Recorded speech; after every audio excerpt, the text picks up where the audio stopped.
প্রতি রমজানে আল-আকসা মসজিদে মুসলমানদের নিধন যেন নিয়মে পরিণত করেছে দখলদার ইসরায়েল। চলমান যুদ্ধের মধ্যেই জানা গেল জেরুজালেমের পবিত্র আল-আকসা মসজিদে শুক্রবার জুমার নামাজ আদায়ে নিষেধাজ্ঞা দিয়েছে এই ইহুদি দেশ ইসরায়েল। নিরাপত্তা পরিস্থিতির কথা উল্লেখ করে এই সিদ্ধান্ত নেওয়া হয়েছে বলে জানায় ইসরায়েলি প্রশাসন। ইহুদি দেশটির বেসামরিক প্রশাসনের বিবৃতির বরাত দিয়ে এই তথ্য জানিয়েছে আল জাজিরা। সেই বিবৃতিতে ইসরায়েল স্পষ্ট জানায়, শুক্রবার আল-আকসা মসজিদে পবিত্র জুমার নামাজ কোনোভাবেই অনুষ্ঠিত হবে না। ইরানকে ঘিরে যুক্তরাষ্ট্র ও ইসরায়েলের চলমান যুদ্ধ পরিস্থিতি এবং নিরাপত্তা শঙ্কার কারণেই এমন সিদ্ধান্ত নেওয়া হয়েছে বলে তারা জানিয়েছে।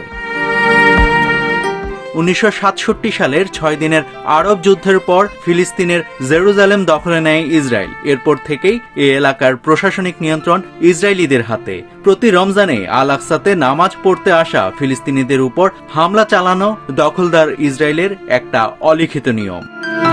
নাভিদ হাসান, সোনালী নিউজ।